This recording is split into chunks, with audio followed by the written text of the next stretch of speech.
সময় ছোট দুইটা বাচ্চা সাহাবীর মা শেষ রাত্রে যখন নবীজি জিহাদের ডাক দিয়েছেন, এমন সময় আরামের ঘুমটাকে হারাম করে নামাজের মুসল্লায় বসে বসে কান্দে আর আল্লাহকে ডাকতে দেখে, আল্লাহ আমার তো স্বামী নাই, আজকে তোমার নবী জিহাদের ডাক দিয়েছে, আমি তোমার নবীকে সাহায্য করার জন্য জিহাদের ময়দানে পাঠানোর মতো এমন উপযুক্ত লোক আমার ঘরে নাই, আছি শুধু ছোট দুইটা বাচ্চা, 8 বছর বয়স আর 10 বছর বয়স। আমি আজকে কাকে জিহাদের ময়দানে পাঠাবো? যদি আমার স্বামী থাকতো তাহলে আমি আজকে জিহাদের ময়দানে পাঠাইয়া আল্লাহর নবীকে সাহায্য করার জন্য, তোমার দ্বীনকে প্রতিষ্ঠিত করার জন্য আমার স্বামীকে যখন পাঠাইয়া দিতাম, তখন বেঈমানদের মোকাবেলায় জিহাদ করতে করতে যদি আমার স্বামী শহীদ হয়ে যাইত, আল্লাহ কিয়ামতের কঠিন ময়দানে আমার স্বামী শহীদের স্ত্রী হইয়া তোমার সামনে দাঁড়াইতে পারতাম। জোরে বলেন সুবহানাল্লাহ। আমার স্বামী নাই, আমি কাকে পাঠাবো?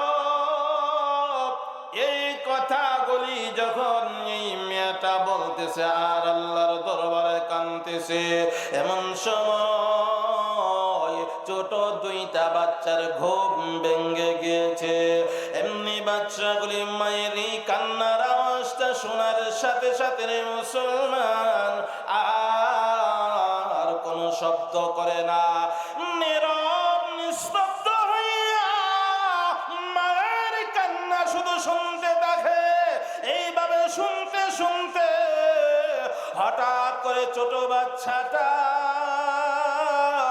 মাকে লক্ষ্য করে ডাক মারলেন আর বললেন, ওগো আমার মা,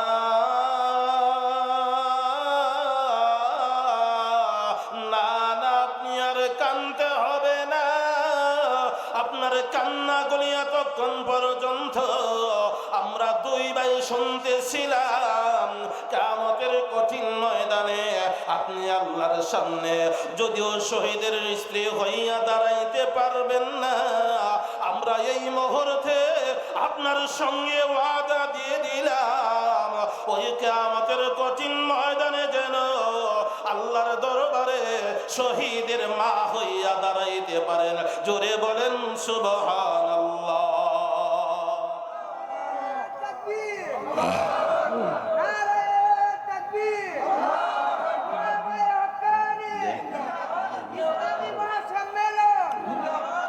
পাঠানোর কোনো উদ্দেশ্য আছে না নাই? জোরে বলেন। সম্মান দিয়ে, শ্রেষ্ঠত্ব দিয়ে দুনিয়াতে পাঠানোর একটা উদ্দেশ্য হলো, আমি যে আয়াত তিলাওয়াত করেছি, ইন্নাদ-দীনা ইনদাল্লাহিল ইসলাম, অর্থাৎ এই পৃথিবীতে যত ধর্ম আছে, হিন্দু বলেন, বৌদ্ধ বলেন, খ্রিস্টান বলেন, ইহুদি বলেন, নাসারা বলেন, যত ধর্মই আছে, কোন ধর্মের গ্রহণযোগ্যতা মূল্য আল্লাহর কাছে নাই, একমাত্র ইসলাম ধর্ম ব্যতীত। ঠিক কিনা জোরে কর। আর এই ইসলাম ধর্মটাকে, এই কালিমাকে প্রতিষ্ঠিত করার জন্য, মানুষের কাছে পৌঁছায়া দেওয়ার জন্য আল্লাহ যুগে যুগে নবী রাসূল পাঠিয়েছেন। এর মধ্যে শ্রেষ্ঠত্ব দিয়া আখিরি জামানাতে শেষ সময়ের মধ্যে আমাদের নবী, বিশ্ব নবী মুহাম্মদুর রাসূলুল্লাহ সাল্লাল্লাহু আলাইহি সাল্লামকে আল্লাহ দুনিয়াতে পাঠিয়েছেন এই ইসলাম আর মুসলমান ধর্মকে প্রতিষ্ঠা করার জন্য। ঠিক কিনা? আর সেই দায়িত্বটা আমাদের নবী যখন দুনিয়া থেকে বিদায় হয়ে গেছেন, আমাদের নবী দুনিয়া থেকে বিদায় হওয়ার পরে নবীওয়ালা যে দায়িত্বটা ছিল সেই দায়িত্বটা কাকে দিয়েছেন, বর্তমান সময়ে কে পালন করতেছেন, বর্তমান সময়ে পালন করতেছেন আর দায়িত্ব নিয়ে চলতেছেন একমাত্র উলামায়ে কেরাম। আপনাদের এই গ্রামে আগামীকাল যাদেরকে পাগড়ি প্রদান করা হবে তাদেরকে এই সম্মান দেওয়া হয়েছে, ঠিক কিনা জোরে কর। এই সমস্ত উলামায়ে কেরামদেরকে যদি আপনারা সম্মান করেন, ভালোবাসেন, সেই সম্মানটা করা হবে, সেই ভালোবাসাটা হবে আপনার আমার নবী, আখিরি জামানার নবী, বিশ্ব নবী, শ্রেষ্ঠ নবী মুহাম্মদুর রাসূলুল্লাহ সাল্লাল্লাহু আলাইহি সাল্লামকে, ঠিক কিনা জোরে কর। তাহলে কি বোঝা গেল? উলামায়ে কেরামের সম্মান বেশি না কম? যেমনি ভাবে আমাদের নবীর সম্মান বেশি দিয়েছে, ঠিক তেমনি ভাবে উলামায়ে কেরামের সম্মানও আল্লাহ বেশি দিয়েছেন, ঠিক কিনা জোরে কর। আর এই দায়িত্ব নিয়ে আমাদের নবী কাজ করেছেন, কোনোদিন পিছপা হয় নাই, ঠিক কিনা জোরে কর। আমাদের নবী দিনের পর দিন যখন ইসলাম প্রতিষ্ঠিত করার জন্যে, মুসলমানদের ধর্মকে প্রতিষ্ঠিত করার জন্যে, আর যত ধর্ম আছে, হিন্দু বলেন, বৌদ্ধ বলেন, খ্রিস্টান বলেন, এই সমস্ত যত ধর্ম আছে সমস্ত ধর্মকে বাতিল ঘোষণা করার জন্য আর ইসলামকে তাদের সামনে প্রতিষ্ঠিত করার জন্য আমাদের নবী, বিশ্ব নবী মুহাম্মদুর রাসূলুল্লাহ সাল্লাল্লাহু আলাইহি সাল্লাম বুকের তাজা রক্ত পর্যন্ত দিয়েছেন, ঠিক কিনা জোরে কর। বেঈমান কাফিরের গোষ্ঠীরা আমাদের নবীকে নির্যাতন করছে কি করছে না? কেমন নির্যাতন করেছেন আল্লাহ। মক্কার জমিনে যখন ইসলাম প্রতিষ্ঠিত করার জন্য মানুষের ধারে ধারে যায়, মানুষের কাছে কাছে যায়, বেঈমানের আমাদের নবীর কথা শুনে না, কথা মানে না, মানে তো নাওই, আমাদের নবীর উপরে, সাহাবায়ে কেরামদের উপরে নির্যাতনের স্টিম রোলার চালু করে দিয়েছিল। নাউজুবিল্লাহ, জুড়ে বলেন। এইভাবে 1 বছর আর 2 বছর নয়, 13টি বছর পর্যন্ত আমাদের নবী বেঈমানদের হাতে মার খেয়েছেন। 13 বছর পরে আমাদের নবীকে আল্লাহ এই কথাটা ঘোষণা দিয়েছেন, হুকুম দিয়েছেন, আর বলেছেন, ওগো নবীজি 1 বছর আর 2 বছর নয়, 13 বছর পর্যন্ত তাদেরকে বুঝাইছেন, তাদেরকে দাওয়াত দিয়েছেন, তারা দাওয়াত গ্রহণ করে নাই, তারা ইসলাম মানে নাই, আপনাকে নির্যাতন করেছে, আপনাকে কষ্ট দিয়েছে। আমি আল্লাহ এই দেশের মধ্যে আপনাকে আর রাখবো না, আমি আল্লাহ আপনাকে হুকুম দিলাম এই দেশের মধ্যে আর থাকতে হবে না, আপনি হিজরত করিয়া ওই মদিনাতে চলে যান। সুবহানাল্লাহ বলেন। হুকুমটা কে দিয়েছে? আল্লাহ হুকুম দিয়েছেন। আল্লাহ যদি হুকুম না দিত, আমরা নবী কিন্তু মক্কার জমিনেই তাকে, ঠিক কিনা জোরে কর। কিন্তু এখানের মধ্যে একটা গজল আমরা দেশে মানুষে বলে, কিন্তু এই গজলটা যদি কেউ বিশ্বাস করে ঈমান থাকবে না। গজলটাকে একটু বলবো।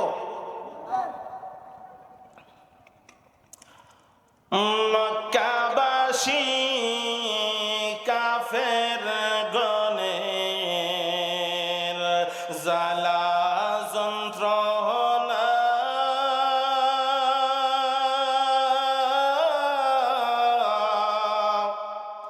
হিজরত করিয়া নবী গেলেন মদিনা। নাউজুবিল্লাহ, জুড়ে বলেন। আমরা নবীকে মক্কাবাসীর কাফের গণের জ্বালা যন্ত্রণায় মদিনাতে গিয়েছেন নাকি আল্লাহর হুকুমে গিয়েছেন? আরো জোরে বলতে হবে, কার হুকুমে গিয়েছেন? আল্লাহর হুকুমে মদিনাতে গিয়েছেন। আল্লাহ যদি হুকুম না দিত, নবীজি বেঈমানদের হাতে মার খেয়ে ইসলামের দাওয়াত দিত, ইসলামের দাওয়াত কোনোদিন বন্ধ করতো না। কথা বলেন ঠিক কি ঠিক না? ও মুসলমান, এইখানে অনেক লম্বা কথা, অনেক কথা আছে। এই কথাগুলি বলতে গেলে কমপক্ষে 2 ঘন্টা সময়ের দরকার। সময় মাত্র আছে আর আধা ঘন্টাও নাই। এই সময়ের ভিতরে একটু টাচ দিব। আমার ভাইরা, নবীজি কিন্তু মদিনাতে চলেই গেলেন। চলে যাওয়ার পরে কিছুদিন পরে হঠাৎ করে একদিন নবীজির নিজের জন্মভূমির কথা মনে হয়ে গেছে। সুবহানাল্লাহ বলে। আপনি যদি গ্রাম থেকে চলে যান অন্য কোথাও, এই গ্রামে আপনার জন্ম হয়েছে, যদি আপনি চলে যান অন্য এক গ্রামে বাড়ি করেন, হঠাৎ করে যদি আপনার এই গ্রামের কথা মনে হয়, আপনার কি মায়া লাগবে কি লাগবে না? জোরে বলেন না, মায়া লাগবে। হঠাৎ করে একদিন আমাদের নবীর কথা নবীর জন্মভূমির কথা স্মরণ হয়ে গেছে। একটা উঁচু বিশাল পাহাড়ের উপরে বসে বসে মাথাটা নিচের দিকে ঝুঁকাইয়া ঝুঁকাইয়া চোখের পানি ছেড়ে দিয়া কাঁদতেছেন। সুবহানাল্লাহ বলেন, আরো জোরে বলেন না সুবহানাল্লাহ।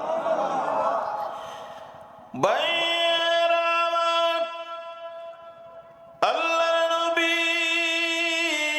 বিশ্ব নবী রাহমাতুল লিল আলামিন উঁচু পাহাড়ের উপরে মাথাটাকে নিচের দিকে ঝুঁকাইয়া ঝুঁকাইয়া চোখের পানি ছেড়ে দিয়া কান্দে, আর মনে মনে ভাবতে থাকে, আহারে আমার বাবার দেশ, আমার জন্মভূমি, এমনকি যেই দেশের মধ্যে খানায়ে কাবা আল্লাহর ঘর বাইতুল্লাহ শরীফ দাঁড়িয়ে আছে, ওই দেশের মধ্যে থাকতে পারলাম না, আল্লাহর হুকুমে এই দেশের মধ্যে চলে আসলাম। এই কথাগুলি মনে মনে ভাবতেছিল, আর বসে বসে চোখের পানি ছেড়ে দিয়া কাঁদতেছিল। এমন সময় ছোট দুইটা বাচ্চা, একটা বাচ্চার বয়স হলো 8 বছর, আর একটা বাচ্চার বয়স হলো 10 বছর। একজনের নাম ছিল মাআজ, আরেকজনের নাম ছিল মুআফিজ। দুইটা বাচ্চা নবীজির অবস্থা দেখে দৌড়াইয়া নবীজির কাছে আসলো। আসার পরে জিজ্ঞেস করে, ইয়া রাসূলুল্লাহ, ওগো নবীজি, আপনি এইখানে কেন বসে বসে কাঁদতেছেন, এর কারণটা কি? এমনি নবীজি চোখের পানি ছেড়ে দিয়া কান্দে আর বলে, রে মদিনার বাচ্চারা, আমি কেন এইখানের মধ্যে বসে কাঁদতেছি, এর কারণটা হলো ওই আমার জন্মভূমির কথা মনে হয়ে গেছে, আমার মায়ের দেশের কথা মনে হয়ে গেছে, আমার বাবার দেশের কথা মনে হয়ে গেছে। এই দেশের মধ্যে থাকতে পারলাম না, বেঈমানদের যন্ত্রণায় আল্লাহ আমাকে হুকুম দিয়েছেন তোমাদের দেশে আসার জন্যে। আমি তোমাদের দেশে চলে এসেছি, আজকে এইখানে বসে আমার দেশের কথা মনে হয়ে গেছে, আমার মায়া লাগতেছে, এই জন্য বসে বসে আমি কাঁদতেছি। সুবহানাল্লাহ জোরে বলেন। আমার দেশের কথা মনে হয়ে গেছে। নবীজি এই কথা বলার পরে ওই যে ছোট দুইটা বাচ্চা, একজনের বয়স কত? 8 বছর, আরেকজনের বয়স 10 বছর। 8 বছর বয়সের যে বাচ্চাটা, এই বাচ্চাটা নবীজিকে প্রশ্ন করেন, ইয়া রাসূলুল্লাহ, আপনি যে বললেন যে মক্কা নগরীর বেঈমানেরা আপনাকে নির্যাতন করেছেন, আপনার কথা শুনে না, মানে না, আল্লাহ হুকুম দিয়েছেন এই দেশে আসার জন্য। এখন আমি একটা কথা জানতে চাই, যারা আপনাকে নির্যাতন করেছেন, কষ্ট দিয়েছেন, সবচাইতে আপনার প্রধান দুশমন, আপনার শত্রু, আপনাকে কে বেশি নির্যাতন করেছেন, এই নামটা একটু জানতে চাই। সুবহানাল্লাহ, আরো জোরে বলেন না, আমি একটু নামটা জানতে চাই, নামটা একটু বলেন। তখন নবীজি চোখের পানি ছেড়ে দিয়া কান্দে আর কো, মদিনার বাদশারা, আমাকে সবচাইতে বেশি কষ্ট যে দিয়েছে, আমার দুশমনীটা যে বেশি করেছেন, তার নাম হলো আবু জেহেল। নাম কি? আবু জেহেলের নামটা বলার সাথে সাথে ছোট ভাইটা বড় ভাইটার হাতে টান দিয়ে ধরে বলতেছে, চলো আমরা এখন বাড়িতে যাই। সুবহানাল্লাহ বলবেন না? বাড়ির দিকে রওনা করেছে। রওনা করার পরে রাস্তার মধ্যে হাঁটতেছে ছোট ভাই আর বড় ভাই, হাঁটতেছে হাঁটতেছে, হঠাৎ করে ছোট ভাইটা চিন্তা করতেছে কি করা যাইতে পারে, কি করা যাইতে পারে, নবীর কেমন আসে একটু পরেই বুঝবেন ইনশাআল্লাহ। ছোট বাচ্চাটা হঠাৎ করে বড় ভাইটার হাতে এইভাবে টান দিয়ে ধরেছেন। সুবহানাল্লাহ বলবেন না? টান দিয়ে ধরে বলতেছে, হে ভাই, ও কি হয়েছে? ও তুমি আমার সাথে ওয়াদা করো। কিসের ওয়াদা? যে এই দেশের মধ্যে যদি নবীর ওই প্রধান দুশমন আবু জেহেল কোন সময় যদি আসে, তাহলে আমরা দুই ভাই ওয়াদা করো সবার আগে ওই নবীর দুশমন আবু জেহেলকে হত্যা করব। জোরে বলেন আল্লাহু আকবার। মাত্র 8 বছর আর 10 বছর, সবার আগে আমরা দুই ভাই হত্যা করব তাকে।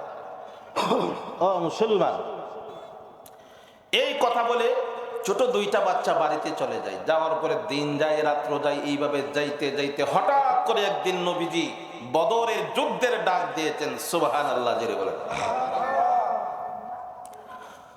বদরের যুদ্ধের ডাক দেওয়ার পরে মুসলমান,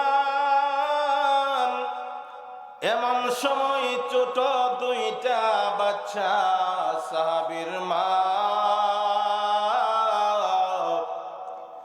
শেষ রাত্রে যখন নবীজি জিহাদের ডাক দিয়েছেন, এমন সময় আরামের ঘুমটাকে হারাম করে নামাজের মুসল্লায় বসে বসে কান্দে আর আল্লাহকে ডাকতে দেখে, আল্লাহ আমার তো স্বামী নাই, আজকে তোমার নবী জিহাদের ডাক দিয়েছে, আমি তোমার নবীকে সাহায্য করার জন্য জিহাদের ময়দানে পাঠানোর মতো এমন উপযুক্ত লোক আমার ঘরে নাই। আছি শুধু ছোট দুইটা বাচ্চা, 8 বছর বয়স আর 10 বছর বয়স। আমি আজকে কাকে জিহাদের ময়দানে পাঠাবো? যদি আমার স্বামী থাকতো তাহলে আমি আজকে জিহাদের ময়দানে পাঠাইয়া আল্লাহর নবীকে সাহায্য করার জন্য, তোমার দ্বীনকে প্রতিষ্ঠিত করার জন্য আমার স্বামীকে যখন পাঠাইয়া দিতাম, তখন বেঈমানদের মোকাবেলায় জিহাদ করতে করতে যদি আমার স্বামী শহীদ হয়ে যাইত, আল্লাহ কিয়ামতের কঠিন ময়দানে আমার স্বামী শহীদের স্ত্রী হইয়া তোমার সামনে দাঁড়াইতে পারতাম। জোরে বলেন সুবহানাল্লাহ। আমার স্বামী নাই, আমি কাকে পাঠাবো? এই কথাগুলি যখন এই মেয়েটা বলতেছে আর আল্লাহর দরবারে কাঁদতেছে, এমন সময় ছোট দুইটা বাচ্চার ঘুম ভেঙে গিয়েছে। এমনি বাচ্চাগুলি মায়ের কান্নার আওয়াজটা শোনার সাথে সাথে মুসলমান আর কোনো শব্দ করে না, নীরব নিস্তব্ধ হইয়া মায়ের কান্না শুধু শুনতে থাকে। এইভাবে শুনতে শুনতে হঠাৎ করে ছোট বাচ্চাটা মাকে লক্ষ্য করে ডাক মারলেন আর বললেন, ওগো আমার মা,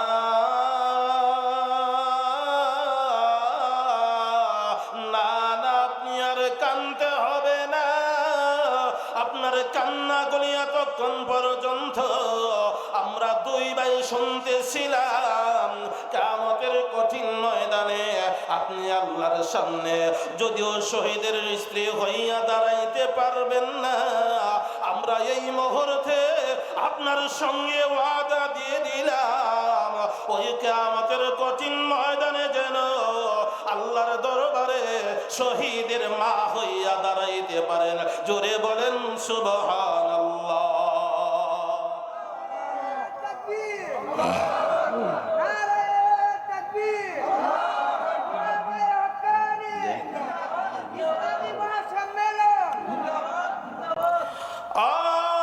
মুসলমান, এই বাচ্চাটা যখন মাকে বলেছে, অনুমতি দেন আমরা জিহাদের ময়দানে যাব, আল্লাহর নবীর সঙ্গে গিয়া বেঈমানদের মোকাবেলায় জিহাদ করব, শহীদ হয়ে যাব। এই বাচ্চাগুলি যখন এই কথা বলেছে রে মুসলমান, মা আনন্দিত হইয়া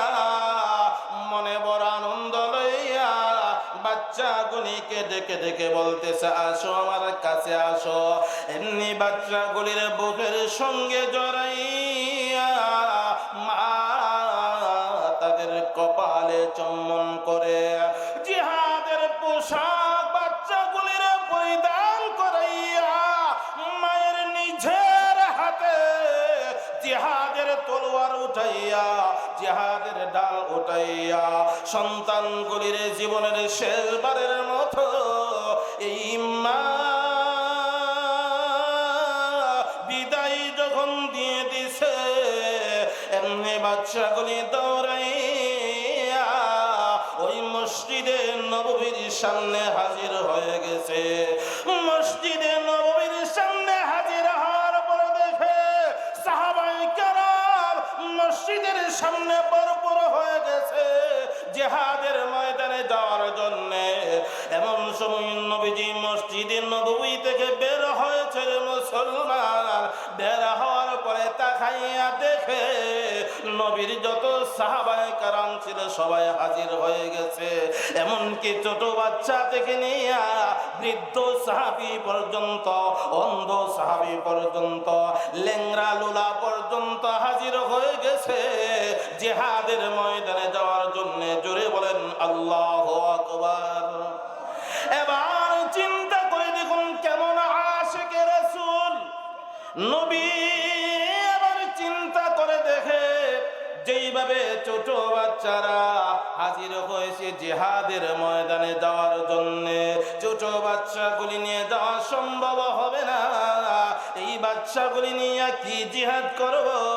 এমনকি ল্যাংড়া লোলা অন্ধ সাহাবী নিয়ে যাওয়া সম্ভব হবে না, ঠিক কিনা জোরে কর। এবার নবীজি ঘোষণা দিয়ে দিলেন, ও আমার সাহাবায়ে কেরাম, আমি তোমাদের সবাইকে জিহাদের ময়দানে নেব না।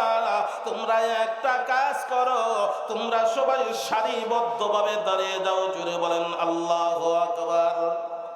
তোমরা সবাই সারিবদ্ধভাবে লাইন ধরে দাঁড়িয়ে যাও, আমি নবী তোমাদেরকে চেকিং করে করে জিহাদের ময়দানে পাঠাবো। জোরে বলেন সুবহানাল্লাহ। সবাই সারিবদ্ধভাবে লাইন ধরে যখন দাঁড়িয়ে গেছে, নবীজির চেকিং শুরু হয়ে গেছে। সুবহানাল্লাহ বলবেন না? চেকিং করতে করতে যখন সামনের দিকে অগ্রসর হয়েছে, গিয়ে দেখে একটা ছোট বাচ্চা পায়ের বৃদ্ধাঙ্গুলির উপরে এইভাবে ভর দিয়ে উখে দিয়ে দাঁড়িয়ে আছেন। জোরে বলেন সুবহানাল্লাহ। আর আস্তে কন্যা সুবহানাল্লাহ, আরো জোরে। পায়ের বৃদ্ধাঙ্গুলির উপরে উখি দিয়ে যখন দাঁড়িয়ে আছে, নবীজি বাচ্চাটাকে দেখে জিজ্ঞেস করে, তুমি এইভাবে কেন দাঁড়িয়ে আছো? বাচ্চাটার জবাব দিয়েছেন, ইয়া রাসূলুল্লাহ, মাফে ফরার জন্য। সুবহানাল্লাহ, আস্তে কর না। মাফে ফরার জন্য। তোমার বয়স কত? আমার বয়স হলো 10 বছর। সুবহানাল্লাহ বলেন। না না, তোমাকে জিহাদের ময়দানে যাওয়ার অনুমতি দেওয়া যাবে না, কারণ তোমার বয়স কম। তখন বাচ্চাটা বলতেছেন, ইয়া রাসূলুল্লাহ, আপনি যদি আমাকে জিহাদের ময়দানে যাওয়ার অনুমতি না দেন, আমার মা এমনি সারা রাত্রব্যাপী কাঁদছে। যখন ঘোষণা শুনেছেন আপনার ঘোষণা জিহাদের ময়দানে যাওয়ার জন্য, এরপর থেকে আমার মা কাঁদতেছে, আমার বাবা দুনিয়াতে নাই, যদি থাকতো জিহাদের ময়দানে পাঠাইতো। এখন আমরা মায়ের সঙ্গে ওয়াদা দিয়েছি জিহাদের ময়দানে যাওয়ার জন্য, যদি আপনি অনুমতি না দেন আমার মা আরো বেশি কাঁদবে। সুবহানাল্লাহ বলেন। নবীজি বলেন, না, তোমার বয়স কম, তোমাকে দেওয়া যাবে না। শেষ পর্যন্ত যখন নবীজি অনুমতি দেই না, তখন বাচ্চাটা বলতেছেন, ইয়া রাসূলুল্লাহ, আপনি মনে করতেছেন জিহাদের ময়দানে গিয়ে আপনার কোন শত্রু, মুসলমানদের শত্রু বেঈমানদেরকে আমি আক্রমণ করতে পারবো না? কথা ঠিক, কারণ আমি ছোট মানুষ, কিন্তু কমপক্ষে তো আমি এই কাজটা করতে পারবো, যে সমস্ত সাহাবায়ে কেরাম বেঈমানদের হাতে নির্যাতিত হবে, আঘাত পাবে, রক্ত যদি বের হয়, তখন এই সাহাবীকে আমি তো কমপক্ষে যদি কিছু পানির ব্যবস্থা হয়, পানিটার ব্যবস্থা করে দিতে পারবো। সুবহানাল্লাহ। কেমন আশিকে রাসূল আল্লাহ। ও মুসলমান, এই কথাটা বলার পরে নবীজি তখন মুস্কি হাসি দিয়ে বললেন, কথা তো ঠিকই বলেছেন। তখন নবীজি বলেন, যাও, আমি তোমাকে জিহাদের ময়দানে যাওয়ার অনুমতি দিয়ে দিলাম। আর জোরে বলেন সুবহানাল্লাহ। জিহাদের অনুমতি দেওয়ার পরে যখন আবার একটু সামনের দিকে হাঁটতেছে, চেক ইন করতেছে, গিয়ে দেখে আরেকটা বাচ্চা, একবার সংক্ষিপ্ত ভাবে বলতেছি, সময় নাই, আরেকটা বাচ্চা এইভাবে পায়ে বৃদ্ধাঙ্গুলির উপরে ভর দিয়ে ওখি দিয়ে দাঁড়িয়ে আছেন। সুবহানাল্লাহ জোরে বলে। নবীজি বাচ্চাটাকে দেখে বলতেছেন, তুমি এইভাবে কেন দাঁড়িয়ে আছো? বাচ্চাটা জবাব দিয়েছে আগের মতো যে ইয়া রাসূলুল্লাহ, মাফে ফরার জন্য। সুবহানাল্লাহ। মাফে ফরার জন্য। তোমার বয়স কত? 8 বছর। না না, তোমাকে জিহাদের ময়দানে যাওয়ার অনুমতি দেওয়া যাবে না, কারণ তোমার বয়স কম। তখন বাচ্চারা বলতেছেন, ইয়া রাসূলুল্লাহ, ওই যে একটু আগে আমার বড় ভাই 10 বছর বয়স, তাকে অনুমতি দিয়েছেন জিহাদের ময়দানে যাওয়ার জন্য। যদি আপনি মনে করেন তার 2 বছর বেশি হওয়ার কারণে আর আমার 2 বছর কম হওয়ার কারণে যদি মনে করেন যে আমার শক্তি কম, আর 2 বছর বেশি হওয়ার কারণে যদি মনে করেন যে আমার ভাইয়ের শক্তি বেশি, তাহলে মেহেরবানি করে আমরা 2 ভাইকে একটু কুস্তি লাগায়া দেখেন।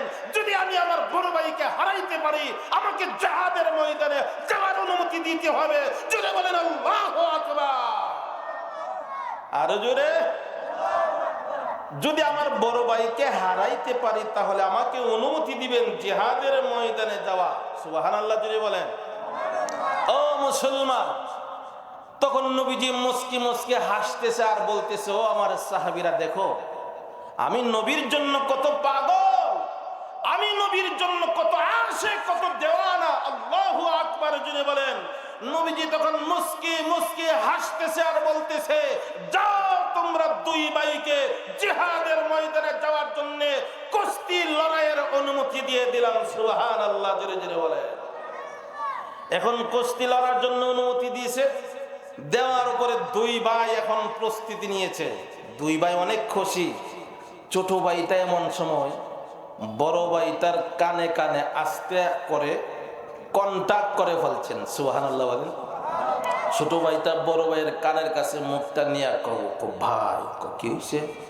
একটা কাজ করো, তুমি তো আমার বড় ভাই, তোমার তো শক্তি আমার চেয়ে বেশি, এটা তো তুমি জানো, আমিও জানি, সবাই জানে।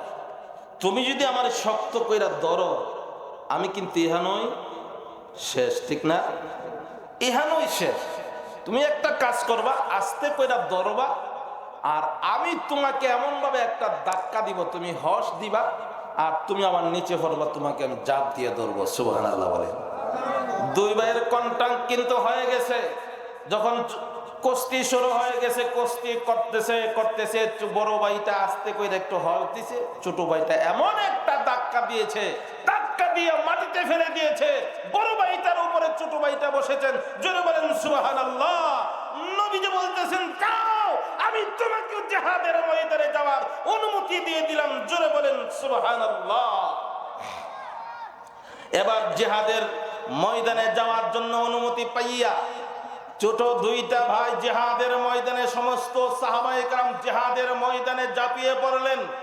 জিহাদের ময়দানে ঝাঁপিয়ে পড়ে বেঈমানদের মোকাবেলায় যখন জিহাদ শুরু হয়ে গেছে মুসলমান, এমন সময় ছোট 2টা বাচ্চা নবীর একজন সাহাবী হযরত আব্দুর রহমান ইবনে আউফ রাদিয়াল্লাহু তাআলা আনহু মুসলমানদের পক্ষে একটা ঘোড়ার উপরে সওয়ার হইয়া একটা বেঈমানদের সঙ্গে জিহাদ পরিচালনা করার জন্য এই নেতৃত্ব দিতেছিলেন।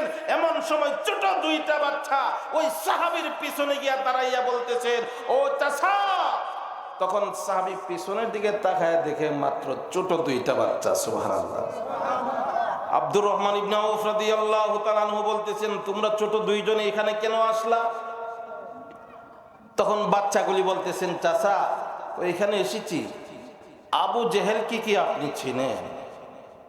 সুবহানাল্লাহ বলবেন না? আবু জেহেলকে আপনি চিনেন? আব্দুর রহমান ইবনে আউফ রাদিয়াল্লাহু তাআলা আনহু বলতেছেন, আবু জেহেল কি দিয়া তোমরা ছোট 2টা বাচ্চা কি করবা? একটু দেখায় দেখেন না, বাড়ির থেকে তো 2 ভাই নিয়ত কইরা আইছিলাম। সুবহানাল্লাহ বলেন। বাড়ির থেকে 2 ভাই নিয়ত কইরা আইছি, একটু দেখায় দেখেন অবস্থাটা কি।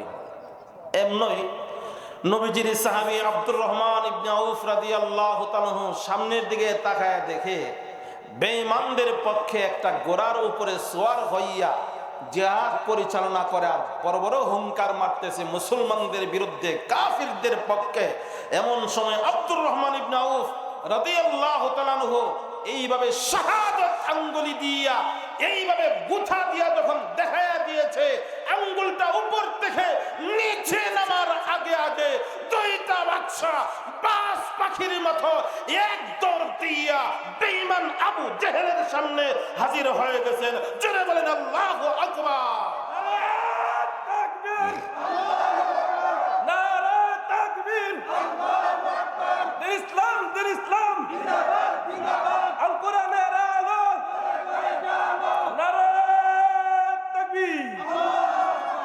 আমার ভাইয়েরা, ছোট দুইটা বাচ্চা যখন আবু জেহেলের সামনে হাজির হয়ে গেছে, হাজির হওয়ার পরে ছোট বাচ্চাগুলি তলোয়ার হাতে লইয়া বড় বড় লাফ মারতেছে। ওই যে দুই ভাই ওয়াদা করেছিল এই দেশের মধ্যে আসলে আবু জেহেলকে সবার আগে হত্যা করবে, কথা মনে আছে তো? ছোট দুইটা বাচ্চা বড় বড় লাফ মারে। বাচ্চাগুলি ছোট হওয়ার কারণে আবু জেহেলকে লাগাল পায় না, কারণ অনেক বড় একটা ঘোড়ার উপরে তো সোয়ার হয়ে এসেছে, আর আবু জেহেল তো অনেক বড় মানুষ, ঠিক না? জোরে জোরে লাফ মারতেছে। আবার চিন্তা করে আবু জেহেল দেখলে তো আমাদের উপায় থাকবে না। এমন সময় ছোট ভাইটার খুব বুদ্ধি ছিল বেশি। সুবহানাল্লাহ বলবেন না? ছোট ভাইটা বড় ভাইয়ের কানে কানে কয়, ভাই একটা কাজ কর। কি করব?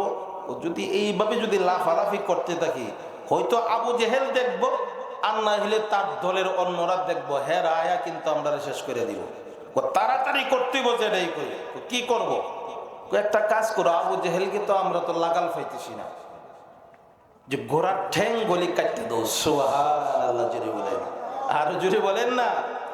যে মাত্র বলেছে ঘোড়ার ঠ্যাং গলি কেটে দাও, এই কথা বলার সাথে সাথে আবু জেহেলের ঘোড়ার ঠ্যাঙ্গে যখন তলোয়ার দিয়ে আঘাত করেছে, আঘাত করার সাথে সাথে ঘোড়ার ঠ্যাং কেটে সাথে সাথে ঘোড়াটা মাটিতে পড়ে গেছে, আর আবু জেহেল জমিনে পড়ে যায়। পড়ে যাওয়ার পরে বড় ভাইটা আবু জেহেলের মুখের উপরে উঠে চাপ দিয়ে বসেছেন, আর ছোট ভাইটা আবু জেহেলের মাথার চুলের মধ্যে এইভাবে যখন টান দিয়ে ধরেছে, বড় ভাইটা গলায় চাপ দিয়ে ধরার পরে বড় ভাইটা নারায়ে তাকবীর আল্লাহু আকবার বলে যখন তলোয়ার চালাইয়া দিয়েছে, মুহূর্তের ভিতরে নবীর দুশমন আবু জেহেলের গর্দান থেকে মাথা আলাদা করে বিশ্ব নবীর দরবারে নবীর দুশমনের মাথা লইয়া হাজির হয়ে গেছেন।